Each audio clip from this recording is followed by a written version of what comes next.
everyone. Before we hear about the great things that are going on throughout the regions, I want to just tell you a little bit about the all-star cast we've assembled here to share information with you. We will start with Todd Fabozzi. He's the Director of Sustainability for the Capital District Regional Planning Commission and the Director of the Clean Energy Communities Program for Eastern New York Territory. During Todd's 23-year career as a regional planner, he's been an advocate for cities and sustainable design. He's been involved with numerous smart growth and watershed protection studies and has managed the Capital District's Climate Smart Communities Regional Coordinators Pilot Program, which provided technical support to communities seeking to address issues associated with climate change. Todd is an expert on the use of Geographic Information Systems, GIS, and has taught it at the University of Albany for the past 13 years. Todd will then hand the baton over to Robyn, who is the Clean Energy Coordinator for the Capital Region under the Clean Energy Communities Program. She's been working on sustainability and climate action in the region and statewide for the last several years. Through her current position, Robyn encourages local and regional adoption of energy efficiency and clean energy tech and policy making. She previously worked in the private sector as a sustainability planner and assisted municipalities with renewable energy implementation and sustainable development. Next, we'll go to Louise Gava. She is the Community Choice Aggregation Project Leader for the Municipal Electric and Gas Alliance. With 275 mega participants across New York State, Louise is excited to continue supporting munis to put the Reforming the Energy Vision initiative into action. That's NYSERDA's and New York State's sustainability program. Louise spent 8.5 years working in the higher education, sustainability, and energy arenas, with the last 2 years focused on new and exciting energy opportunities, including remote net metering, residential solar campaigns, and microgrids. She has experience educating and supporting municipalities, public and private educational institutions, and residents on decisions relating to energy procurement, development, and a sustainable future. Eric Shannon is with us as well. He's a junior civil engineer for the City of Schenectady and administrative support for the Schenectady Smart City Advisory Commission. He has a specific interest in entrepreneurship and foreign economies, and so his first experience with the City of Schenectady was as a representative at the 2015 Third China-South Asia Exposition in Kunming, capital of the Yunnan province in China. While attending, Eric had the opportunity to meet political representatives from several countries around the world, including Australia, Nepal, Japan, Turkey, Canada, France, and multiple provinces of China. We welcome Eric. Amanda Lavalle will represent the county perspective, and she is the coordinator of the Ulster County Department of the Environment. Amanda heads the department, which is charged with coordinating a wide range of environmental and sustainability initiatives across county government, spanning open space planning, natural resource management, stormwater, energy conservation, and renewable energy deployment. Ulster County's Green Fleet Law was passed in 2015 and not only directs the use of sustainable alternative vehicles in the county fleet, but encourages the deployment of technology such as electric vehicle charging stations, which support a community-wide transition to sustainable alternative fuel vehicles. Robert Wood will join us also from Oneonta. He is in his 5th term as supervisor of the town there. He is a former grocery store owner and operated one in Oneonta for 18 years. He's become very interested in green energy and conservation of resources. He installed solar thermal on his home 8 years ago and recently built his own energy efficient home. We welcome everyone, and I'm going to turn it over to Todd. Thank you for joining us this morning.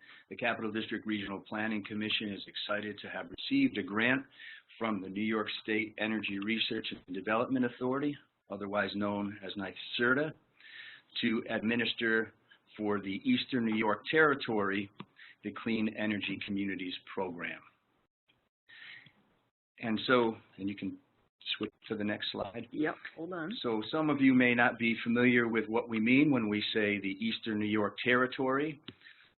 And so I just want to give a quick explanation of how the program is being administered in New York State. NYSERDA has decided to award 3 different grants, and they are very unique partnerships of regions. And so there is a grant for our area that the Capital District Regional Planning Commission is administering that includes a partnership of 4 different regions that correspond to Economic Development Council boundaries. So our area covers the North Country, the Mohawk Valley, the Capital Region, and the Mid-Hudson region. There is a separate grant that went to the Central New York Regional Planning and Development Board to cover the Western New York area of New York State. And the 3rd grant went to Solar One to cover New York City and Long Island. Next slide.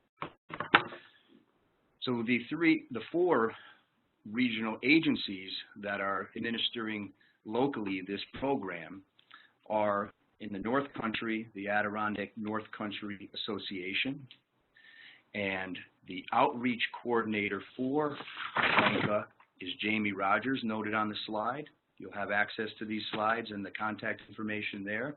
If you're a local community and you're going to receive or interested in receiving information or assistance in this program, you would contact Jamie. In the Mohawk Valley Economic Development District will be administering the program in the Mohawk Valley, and Dan Sullivan will be your outreach coordinator. In the Mid-Hudson, the Hudson Valley Regional Council will be administering the program in the Mid-Hudson region, and Carla Castillo will be your outreach coordinator. And then here in the Capital Region, Robyn Reynolds will be your outreach coordinator in the Capital Region, and as I noted, the Capital District Regional Planning Commission will be overseeing the entire territory in terms of administering the program. The Clean Energy Community Program is focused on providing technical support to local governments to become energy efficient and to transition to renewable energy. And we have up with us next Robyn Reynolds, who will be going over the actual program to become designated a clean energy community. Robyn? Thanks so much, Todd. So if you'll all bear with me for a little bit, I'm going to review this exciting new program. There's a lot of assistance out there for communities, and we think it's a great fit for everyone. So I'm just going to give a quick synopsis of the program itself so that everyone can kind of get comfortable with what the parameters are and what opportunities are available to you all. So the Clean Energy Community Program is an open enrollment program that provides rewards and recognition for communities that demonstrate clean energy leadership. This is a no deadline program, so some of you might be familiar with the consolidated funding application process that happens on a regular basis. This is open enrollment, so there's no finite deadlines. The whole kind of gist of the program is the first step is that you become a designated clean energy community, as Todd mentioned, and that means that a community would need to implement 4 out of 10 high impact action items with which they can receive local assistance from regionally based experts.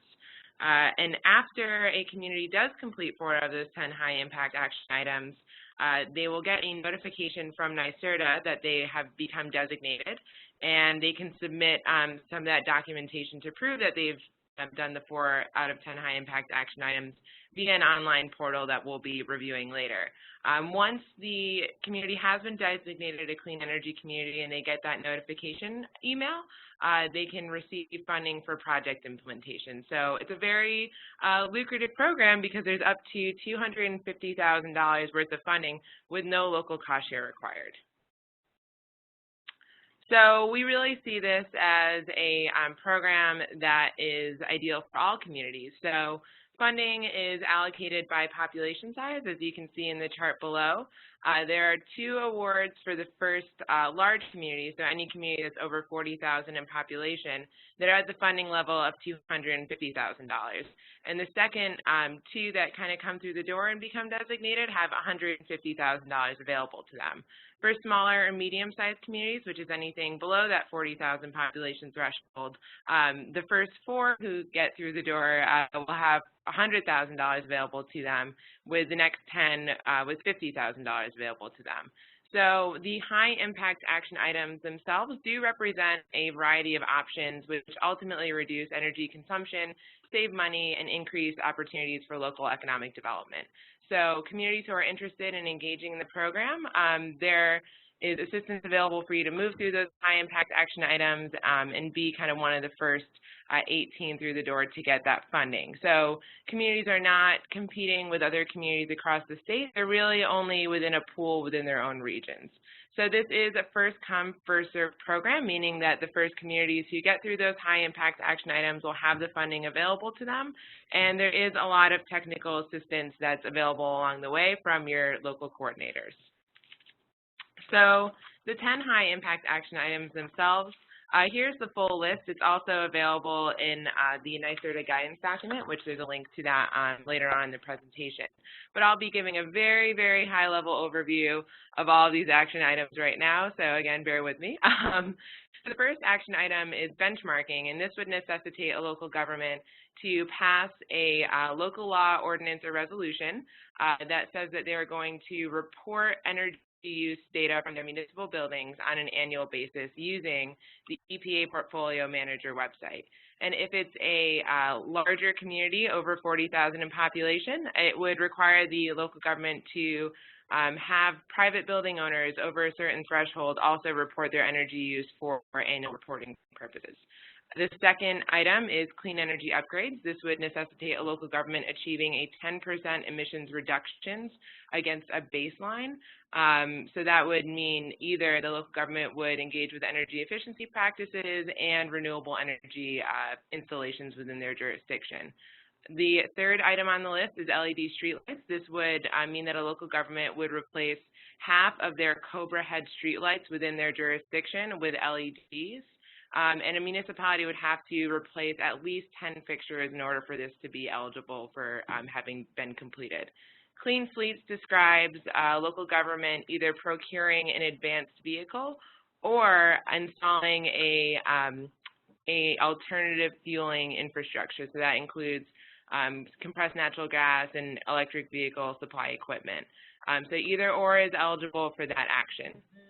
For number 5, Solarize, this describes community campaigns where folks are brought together to have a group purchase. It can target residential and or small commercial customers, but it's really a volunteer effort to get folks in line and to have people able to purchase solar at a reduced rate. And there's actually an open program right now, Community Solar New York, where folks can get small grants up to $5,000 to organize Solarize campaigns.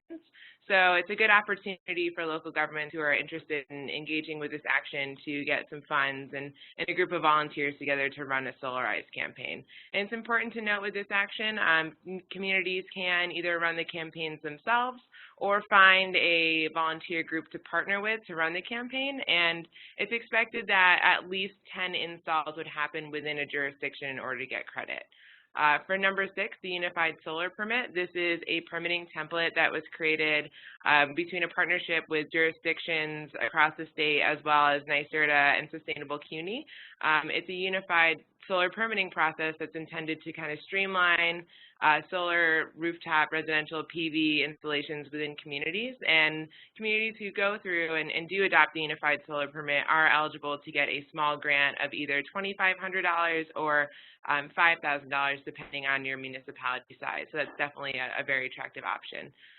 Number 7, Energy Code Enforcement Training. This describes a training module that is put on, that's put on by NYSERDA. Their knowledgeable staff, they come in and give an introductory meeting and then go over site plans and field inspections with the local municipality so that everyone's kind of right in line to get things started up with that October 3rd code update deadline. So it's definitely another very attractive option on this list.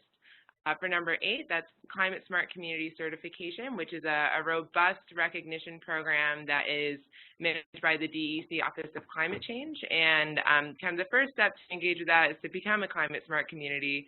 And we'll talk about the relationship between the two programs in forthcoming slides. But this is one that a community would be really committed and have already accomplished a lot of actions or can, kind of count this program towards Climate Smart Community Certification. So there's a list of actions, and once a community has completed a certain amount, they get points, and then they're able to get that Climate Smart Community Certification recognition. And there are a couple of different levels, and it's a very good program and a good target for communities to engage with and shoot for. Number 9 is Community Choice Aggregation, which we'll hear a little bit more about later on in this webinar today, but it describes a program where a municipality would kind of group together their residential and commercial and potentially industrial customers and find an energy contract to have a supply come from a renewable resource. So it really puts the power back in the hands of the residents, and they're able to kind of choose alongside their municipality, where their energy is coming from. It just recently came online in New York State as of April this year, so it's a brand new program and definitely a very exciting thing for communities to consider moving forward. Number 10 is Energize New York Finance. This is something that can typically be implemented at the county or city level. Any municipality that has lien authority can implement this action item. And this describes a program run by the Energy Improvement Corporation where building owners can finance energy improvements or energy efficiency improvements or renewable energy installations on their properties with upfront costs and with financing that comes on a property tax bill. So very attractive, again, for the commercial building owners out there who can really cut down their energy costs and save energy and be more efficient. So again, this is a very diverse list. It offers a lot of opportunity for local governments who are interested in engaging with these actions, and there's a lot of help out there from your coordinators to get through these actions. So what assistance is available to communities who are interested in going for designation? There's technical assistance to help with these high impact action items available from the locally based clean energy coordinators. And communities can almost see these coordinators as an extension of staff. We're here to firstly kind of educate on the ins and outs of the action items and also to appear at town board meetings or enter data or collect the necessary data to demonstrate that action items have been completed or, find financing, find funding. We're really here to support and help communities who are interested with moving forward through the program. There's also toolkits available for each high impact action item available on NYSERDA's Clean Energy Communities website. And these are pretty robust toolkits so that people can get the documentation they need to educate themselves on what these action items mean and what the benefits are of each action item. So it's a great resource for people out there to use and to frequent after this webinar today, so that you can kind of get yourself up to speed on the ins and outs of the program, because obviously I'm running through this fairly quickly. The third kind of great part of this program is that there are additional funding options to implement some of these high impact action items.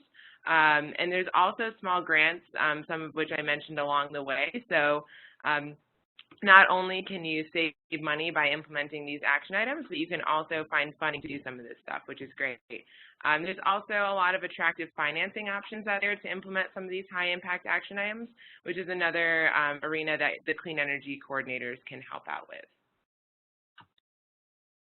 So with that, if a community does move forward and they become designated, the monies are not available for just about anything, but they are available for projects that can be implemented within kind of a shorter time frame. So once a community does become designated as a clean energy community and submits the documentation for those 4 high impact action items, a proposal will need to be submitted within 3 months of designation. And a community would then also need to be prepared to have that project be ready to go within 3 months of contract execution. And also, projects need to have a 3-year timeline. So Projects would have to meet this eligibility criteria.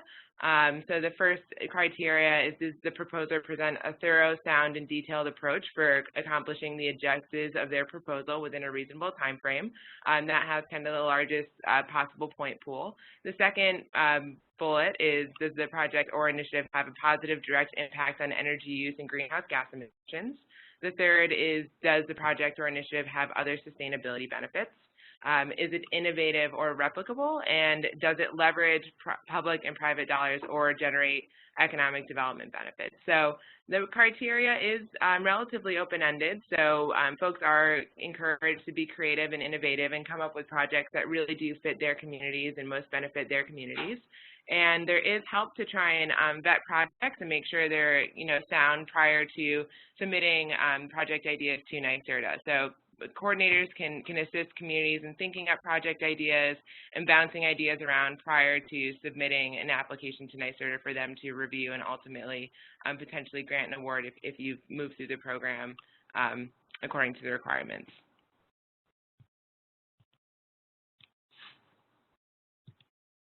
Having a little trouble here with the next slide. Sorry about that, folks.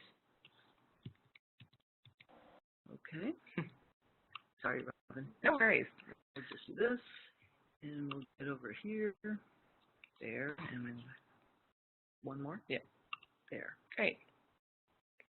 Perfect. So we know that we do have a lot of folks who are on the line right now who are engaged with the Climate Smart Communities program. So the great news is that the Clean Energy Communities program and Climate Smart Communities programs are related. So if you are a Climate Smart community and you do want to pursue Clean Energy Community designation, most, if not all, of the high impact action items do correspond with Climate Smart Community certification action items. So as communities do move through the Clean Energy Communities program, they can also kind of get points and start knocking off items on that Climate Smart Community certification program. So, once a community does implement their high impact energy action items, they do achieve Clean Energy Community designation, and if they want to go forward and do more advanced climate actions, then they can also pursue Climate Smart Community certification. So we see this as a really good kind of like first step. So if communities are in the Climate Smart Communities program and they want to get started somewhere, or they're kind of already on their way, it's a great opportunity to kind of target a first project or something that can kind of get you to the next level. So it's a great way for communities to kind of have action and progress in both programs simultaneously. So if you are a Climate Smart community, this is a great way for you to move forward. And if you're not a Climate Smart community and you're still interested in the Clean Energy Communities program, it might be something that you consider as you move through the Clean Energy Communities program, but you certainly do not have to be a Climate Smart community in order to become designated a Clean Energy community. So if you're interested today after our webinar in getting more information, I highly suggest that you frequent the NYSERDA Clean Energy Communities Program website. That's where you can access those toolkits. There's a portal for documentation submission. So once you do start moving your way through getting those high impact action items implemented, you can upload the Unified Solar Permit documentation, and you can kind of upload everything into a very streamlined portal that they have on their website. And then you can get notifications that you've submitted things and move forward that way. There's also a portal on that website for application submission. So once a community has become designated a clean energy community, they can actually move forward and kind of submit their proposal there. There's also just a robust set of information on all of the high impact action items and additional resources available through those toolkits. So I highly suggest that everyone out there kind of visit that website and poke around a little bit. The next kind of bullet item there, another resource, is the Clean Energy Communities Program guidance documents, which is available through the program website, but that link right there just takes you to the guidance documents themselves, and that's where you'll find a lot more detailed instruction on program parameters, the eligibility requirements, and also what is required for submission for the documentation for the high impact action items. So definitely worth taking a read through, or having your clean energy coordinator help you get through that document and read all of the requirements of the program. Also, the third bullet there, please do connect with your regional clean energy coordinators if you're interested in moving through the program. As I mentioned before, we're here to help, and we're eager to get communities moving through the program and get them saving those taxpayer dollars and cutting down their energy use. So we're more than happy to help. And as Todd mentioned, there is one coordinator per region in the Eastern Territory. So there's me here in the Capital Region, there's Dan Sullivan in the Mohawk Valley, Jamie Rogers is in the North Country, and Carla Castillo is in the Mid-Hudson region. And if there are territory-wide questions or information that you're seeking, Todd Fabozzi is the contact for all of those questions. In addition, as we mentioned earlier in the webinar, there's folks in other regions of the state who are also implementing this program. Esther Siskind from Solar One is the project or program manager, territory director for the Long Island and New York City regions. And Chris Carrick out of the Central New York Regional Planning and Development Board is the territory director for the Western region. So if you're dialing in from any of those parts of the state, there is definitely support for you as well. So definitely connect with folks at those organizations that you can start your way onto becoming a designated clean energy community. And that is it for me. So hopefully you've all listened along, and now we're going to hear from some of our community leaders on things that they've done that apply to this program and why they're interested in this program and how they see all of the benefits going to go to their communities. Thank you so much, Robyn. You've given us all a lot to think about. We're going to go next to Amanda Lavalle, the Director of the Ulster County Office of the Environment. And Amanda, welcome. Please forgive me in advance. I am the timekeeper for this event. So I will be giving you the hi sign after a bit, as I will with the other speakers. Welcome, Amanda. Well, good morning, and let me know if there's any problems with the audio. I'm happy to join you, and hope that I can provide some details on kind of how Ulster County has been implementing some different clean energy initiatives. And next slide. I have an ambitious slide deck, so I'm just going to kind of move through them. Matt, if you can go to the next one. Oh, yeah, I am trying, but it's just being a little... sorry. Yeah, it's just being a little stubborn. I guess the first thing is to just give 2 seconds of introduction to Ulster County. We're in the Hudson Valley. We're a mid-sized county. We have about 183,000 residents.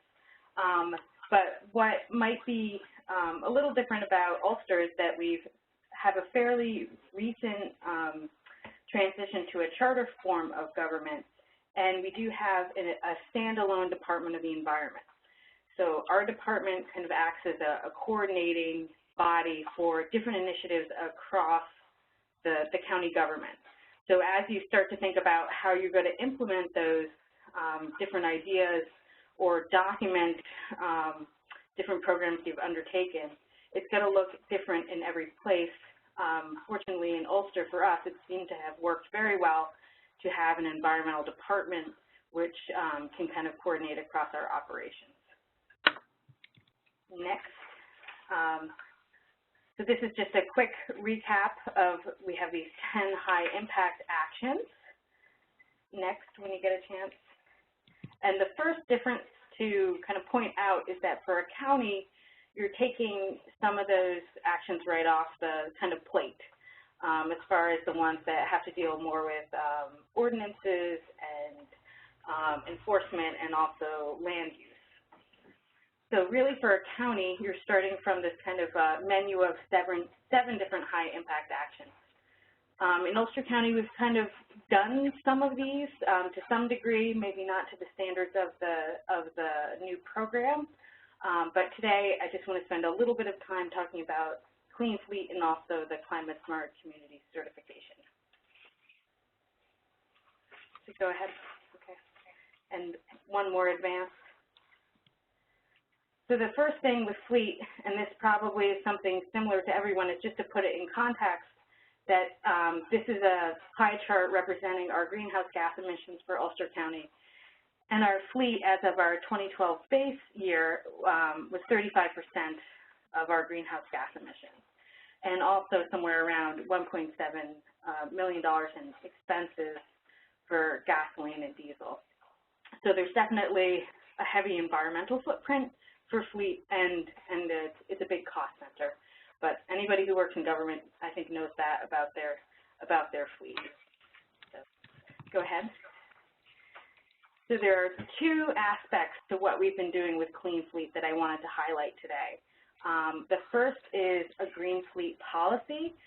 Now, this isn't one that's specifically called out as a requirement of the Clean Energy Communities program, but there's a lot of overlap to what we're doing to this policy. And also, the policy is also an action that would get you credit towards a Climate Smart Community certification. The policy went into effect in 2015, and it formalized a lot of the efforts that had been many years ongoing within the fleet and within the county government. Next, some of the key elements of that policy were that it requires an inventory in which we're looking at fuel use, MPG, miles driven, vehicle function. It also requires pretty detailed monitoring of fuel consumption, requires us to right size and be strategic in our deployment of vehicles, and it also has a goal associated with it. 5% of the fleet will be green vehicles by 2020, and thereafter, 20% of our new passenger vehicles will be green vehicles. Okay. Go ahead. So we have deployed plug-in hybrids in our fleet and are buying more, which has been really great. But one of the things that we've also done, which was called for in the Green Fleet Law, was to install electric vehicle charging stations. There was a directive in the law to deploy technology that not only supports the fleet but can act as a catalyst for more sustainable energy deployment within our community. And I really believe that EV charging stations are one of these few and far between projects that really can do that. We've installed these charging stations at municipal buildings. They're available for our fleet, they're available for our community employees, they're available for local residents, and then they also become a regional draw to visitors and tourism. And this is both providing economic and environmental benefit. Go ahead. So on the installation side, which is the next slide, we installed stations at 9 sites. We worked with our DPW and our Buildings and Grounds Department, which at a county level, we have a lot of expertise in trenching and asphalt and concrete repair. And we were able to install these stations at a wide variety of sites, better supporting flexibility within our fleet so that we can deploy vehicles in different departments, but also taking advantage of locations that are not only county office buildings, but happen to be in business districts, shopping and strolling districts, so that on the weekends when our fleet isn't using them, they're available to the public and have become quite a draw. Next slide. So my kind of pointers would be there are excellent New York State rebate out right now for both vehicles and infrastructure. Read that announcement and really start to think about what you could do. There's great technical support from NYSERDA, NYPA, DEC, and also befriend your local EV underground. And these are all your EV enthusiasts, and they'll help you build support in your community for this initiative. Next slide. All right, just a few seconds on the Climate Smart Community certification. You heard most of this already. There's 187 communities that have passed the pledge, but as of right now, there are 8 certified communities, including only 2 certified counties. Next. Ulster County joined this group officially last Saturday with an announcement from DEC, and go ahead next, and we were able to get to the bronze level of certification. there's great resources on the DEC website. It's very rich. Spend some time there. You're going to have to spend a lot of time doing documentation. Usually these types of projects are something that people like to suggest using an intern for, but we've found that there's actually a kind of deep level of knowledge of documents and of programs that's required, and you're going to have to devote some staff time to this as well. It's important to know your partners, who's doing what in your community, and they may not always be obvious. There's a lot of overlap with economic development, with maybe emergency management, some other things that might not be on your radar screen. And always, and this was mentioned before, strategize and look for those synergies. There's lots of overlaps, like benchmarking can also get you points for the certification. There's many of these. And also look for opportunities, like if you have to pass a resolution for benchmarking, maybe you put in a goal for greenhouse gas reductions as well. That will get you more points in your certification.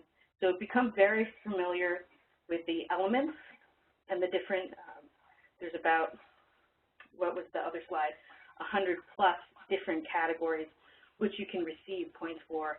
Become very familiar with those and really strategize about how you can get as many opportunities under one effort as possible. Okay. So that is, I think I'm wrapped up and hopefully leaving time for questions at the end. Thank you. Oh, that's terrific. Thank you so much. Okay, it'll just take a minute to get to our next speaker, Eric.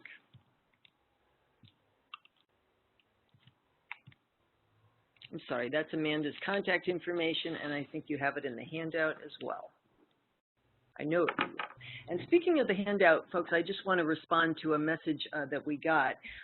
Thank you for pointing out that there was a typo in an email address. We noted that, and it actually is correct in the handout that you received last evening if you were one of the folks who had registered before, say, 3 o'clock. And then it will certainly be correct in the handout that you get tomorrow, or by Monday, rather. So welcome, Eric. Hello, everyone. I think the most valuable thing that the City of Schenectady can contribute to this conversation is some of our perspectives on things we've accomplished so far. So one of the things that we've really tried to do in looking at these initiatives is really focusing on how we can fit into the capital region's sustainability goals as well as the state's goals as well. Some of the things that we've accomplished so far, I'll be talking a little bit more in depth in the next few slides, but the Energize New York PACE financing, we've done an in-depth vehicle fleet efficiency policy that has helped us track things like idling times and preventative maintenance measures, working with local companies like TransFinder as well as Zonar. Also, our solar equipment permitting and VSE permitting that we've accomplished, and we've also had some smart lighting pilots to reduce energy consumption from street lighting. So the first high impact action item that I'd like to talk about is the Energize New York and PACE financing. We received guidance from various local organizations, gathered a lot of information on how to join, and we then went to our city council to propose the policy.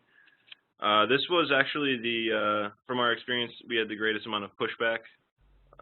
Basically, we just needed to give the city council as well as the members of the public a lot of examples of PACE finance properties. And Energize New York helped us tremendously get a lot of that information, and it really clarified a lot of issues that were put forth. And then we worked with the public to understand and clarify what the program was actually accomplishing. We worked with the numbers,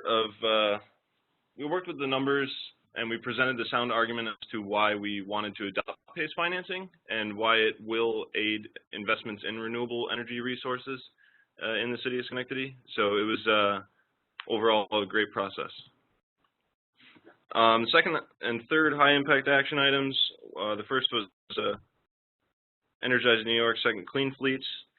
And as I had mentioned, we were working with a local company and other companies to help identify some of the issues in our vehicle fleet.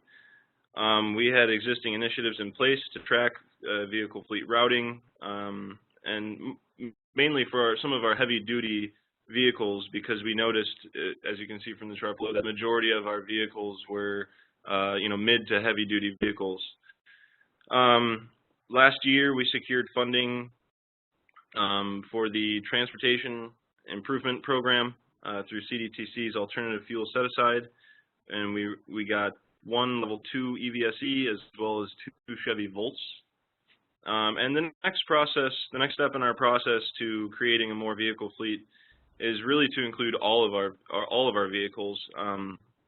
One of the things that we noticed when we were doing some of our initial tracking is we have an aging vehicle fleet, which could potentially be a problem down the road. So we want to see how we can find solutions now so it doesn't become a problem. The third is Unified Solar Permit, which we had already actually enacted, and we just made some minor changes in the language to make sure that everything was up to date with all the rest of our other initiatives. Just some bullet points as to some of the things that we went through to accomplish every task, every high impact action item. The biggest task for each one was gathering of the information, making sure that you had everything that you needed to go forward with the initiative. The second thing was really trying to quantify some of the points of the information you're gathering and demonstrating those findings to a broad audience, such as the City Council, as well as members of the public, and really show how it fits into our city's initiatives and sustainable initiatives. Moving forward, we're looking to do the Solarize campaign as well, action item 5, as well as the energy code enforcement training, action item 7. And we're really excited to see how things that we've implemented so far will be playing out in the next few years and really get us moving into higher impact action items. Some of the things that we've really seen as opportunities throughout this program is the assistance in becoming a designated clean energy community. A lot of initiatives that are in this program are hand in hand with some of the things that the city wants to accomplish already. And becoming a part of a local network of organizations committed to lowering dependence on traditional methods of energy consumption, something that's really important to us, as well as the recognition that we'll receive in our efforts to support the state's goals, and also helping other communities to replicate those steps forward. And that's how we reach you. Perfect. Thank you so much, Eric. A lot of great work going on there. All right. Please bear with me for a minute. I just have to find our next speaker and unmute him.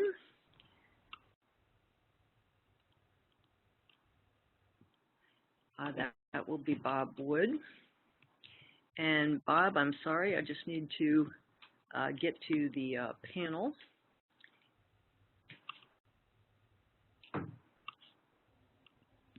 Okay, I think you are unmuted, Bob.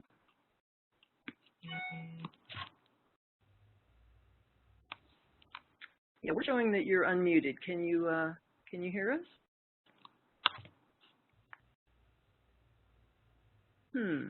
Okay, well, Bob and I can work on that while we go perhaps to Louise, Gava. Louise, are you there?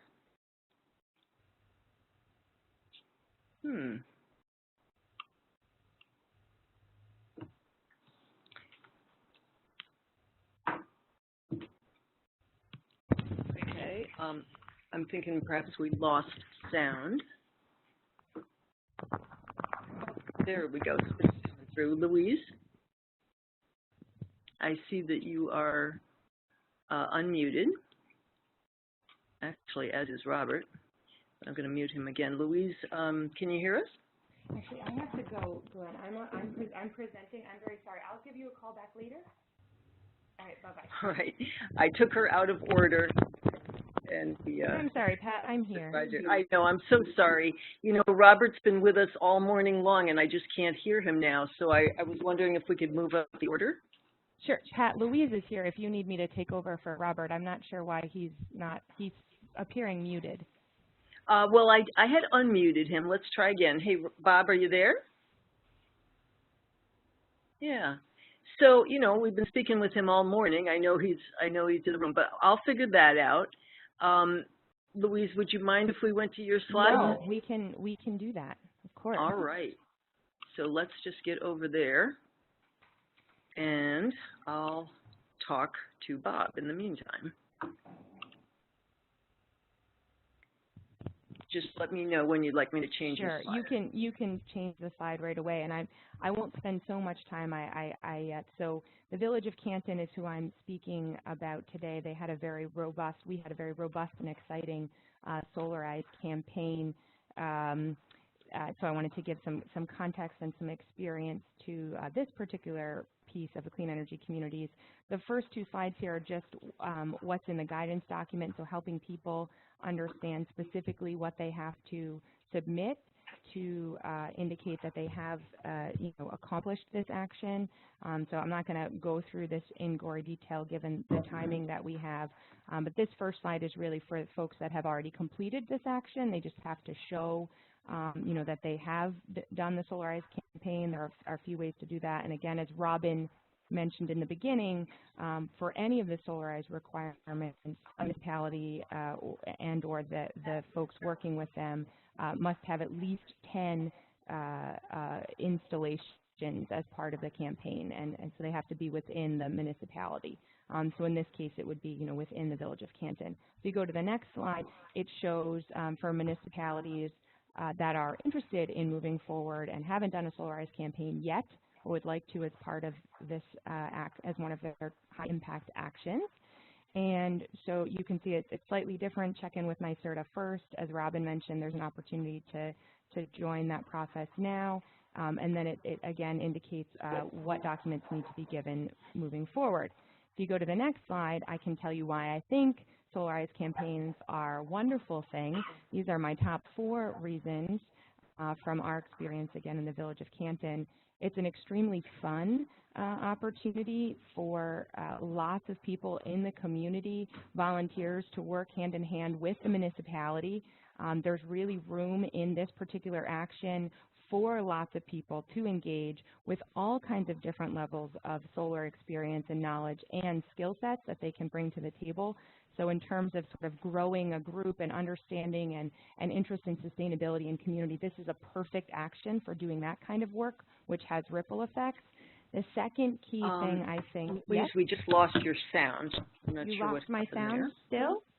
And you're not muted. So Can maybe you hear it me was now? something on your end. We were joking before about the vagaries of internet. Can you hear me now? Oh, you no? can hear. Okay, great. All right. I'm assuming I can pick up where I left off then? Like last week.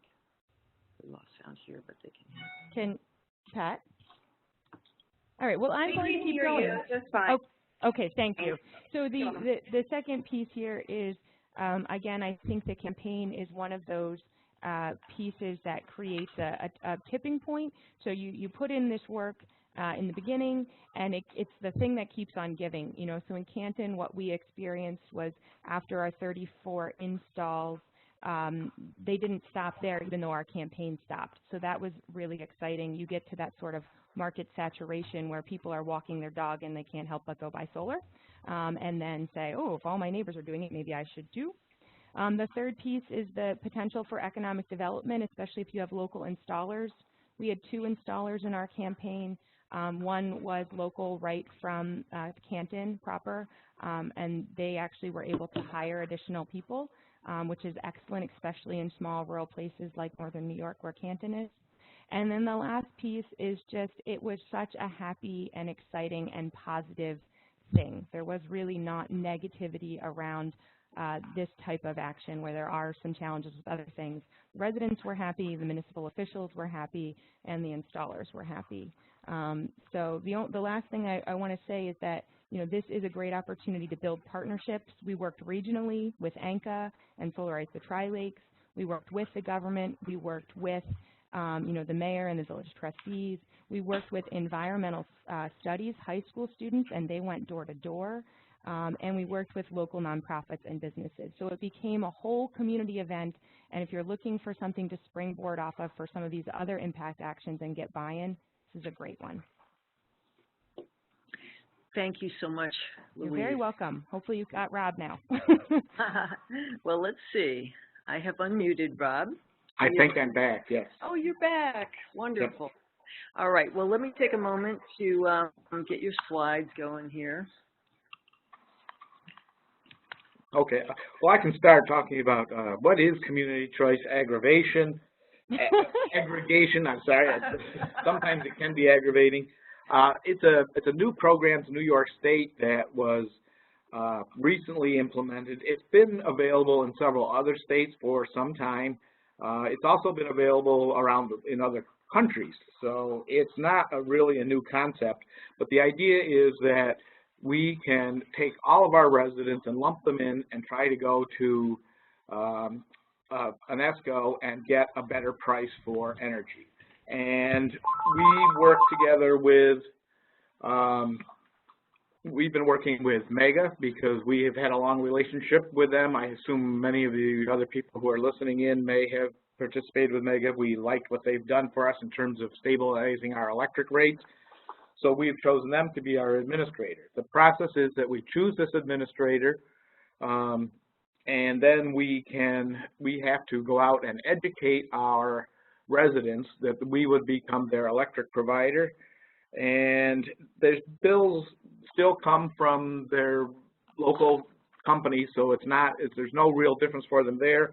But hopefully we are able to secure a better rate and a better product. That was what really got my board and myself interested, is we will have them try and bid us energy costs that are primarily green, and we will also look at having a combination of somewhat more brown energy so that we can offer residents who aren't necessarily interested in the green energy to have just a lower rate on their electricity.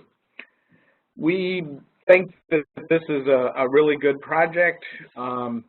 It offers our people the ability to get a stabilized electric rate. We don't anticipate a huge savings, but it should come in at a lower cost, especially the green energy component, because when MEGA can go out and solicit bids for a large quantity of energy, and as an example, when I say a larger quantity, we are about 2,400 parcels, and they are trying to aggregate at least 10,000 parcels into the plan, so that gives them some real good buying power. And the energy providers should be very interested in making a competitive bid to make the cost of green energy more affordable for us. That's part of the new Clean Energy Community Program, is that the agreement that when we select a vendor, they have to be 100% renewable energy credits, they have to be a North American company, and they have to be green certified. So those are all components that we think we're offering our residents something that they really want, and we're making them, hopefully we're making green energy more affordable for them.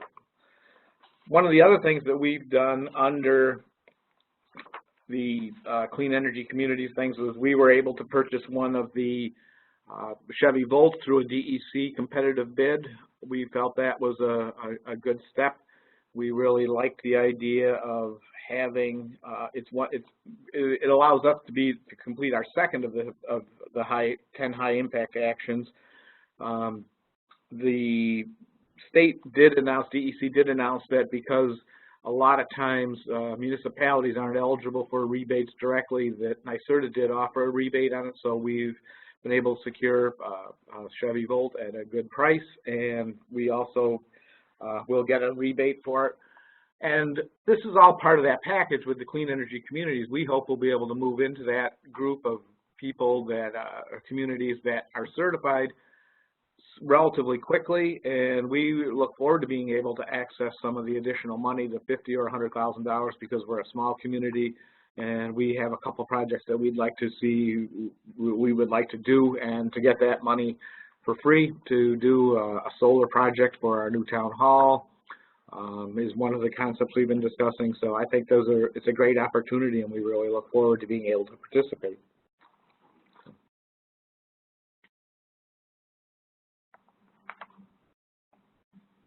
Thank you so much, Bob. I really appreciate it. So I'm going to unmute Melissa at this point. We did hear from our speakers, and I think you've been getting some questions. I have a number of questions. I guess we'll start from the beginning, so there's no questions for Robyn. One of them was interesting. It was about the NYSERDA website. It mentions that somewhere on the website, it mentions that the application deadline for the program is September 30th, 2016, which we all know is right around the corner. So I'm guessing that might be either a typo or something else related to the program. But the real question is, what is the deadline? Are there deadlines? And are there going to be additional funding rounds? That is a wonderful question. So the program is really first come, first served. So it's kind of like a race. So as fast as the community can get support and get these action items implemented with help from their coordinators, the better shot there is at getting either a larger prize or a prize overall. So it really depends on how quickly a community can move through the program. Again, with help, with a lot of assistance, a lot of guidance, a lot of resources out there to help communities kind of run forward towards that money. So there is no tangible deadline. So that's something that's very important to kind of get our heads around, is that it's really as quickly as someone can move through it, or as a community can move through it. And then as to the second question, is there going to be additional funds available? We're not sure at this point. You know, we're trying to get communities in line for getting that money right now, and then hopefully at some point, you know, there might be additional funding sources, but we really don't know that at this point in time. Thank you. And one more question for you. Would you advise communities to begin working on their proposals now as they begin working on the high-impact action items? Yeah, so that's also a very good question. So I think, you know, it is important, because there is that 3-month deadline after you become designated a clean energy community to get a proposal together, that you do start thinking about project ideas as you approach the program. So it might be a good idea to either have a project selected before you start implementing action items, or if you want to start implementing action items right away, you can do that, and then kind of have a checkpoint where you all get together and start brainstorming project ideas and who needs to do what. And there's certainly, again, there's assistance from the coordinators available. Here in the Eastern Upstate Territory, we have contracted with Climate Action Associates to provide some of this project vetting services for communities, so that they don't feel like, you know, that everyone's out there on their own trying to come up with viable project ideas. So we do have people to help come up with ideas for you and to kind of help vet these projects as you move along. But again, it really depends on what kind of situation the community is already in. If they've already kind of got a list of projects identified and a climate action plan or an energy plan that they're kind of trying to see if it fits in this program, or whether or not they kind of want to get a project together during the process and start to get all the documentation together before they're designated a clean energy community. But having a project in mind definitely helps. Thank you. And a question for Louise. How do you advise a community? Any other questions, Melissa? Yeah, you can't hear me? So we're not hearing any sound over on this end. Can someone let me know if they can hear me? For a minute. Louise can hear you. Great. Okay, so I'm sure that they're just going through something in Albany. So the question was, how could a community begin to garner support for a Solarize program? Sure, and I think I'm curious if that question is coming from a municipal official or an engaged citizen. I think if it's coming from an engaged citizen, the answer is to build the group that is going to intend to be sort of the volunteer workforce, or at least a few key individuals. We had 6 kind of core members of a team, and we were able to very easily, we have a very supportive, mayor and trustees, but we were able to present a proposal and say, look, you're not going to have to do any work. This is what we're going to do. We encourage you to support us. And so it's really about building your core group and making sure everyone understands what the effort level is. It is a lot of work, but it is really rewarding work. I hope that answers the question. Yes, it does. And we did get a question. It was right before Amanda began speaking, so I think it was answered, but are counties eligible for this program? The short answer is yes. And then Amanda had, I don't know if Pat can go back to that slide where Amanda had shared what action items work with counties. Further. Yes, I think it might be slide around 18 or 19.